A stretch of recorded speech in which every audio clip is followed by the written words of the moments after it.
तो फिर आपको ये अमल जो है बहुत सूट करेगा। सुबह से लेकर ईशा की नमाज सोने तक ये आपके पास टाइम है।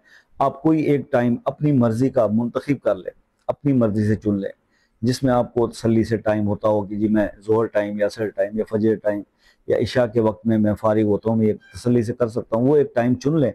और उस पर आप सिर्फ ये करें कि 11 बार आप दुरूद इब्राहिमी पढ़ लें और आप 11 बार सूरह मुजम्मिल की ये आयत पढ़ लें, इन्ना लका फिन नहारे सबहन तवीला, इन्ना लका फिन नहारे सबहन तवीला।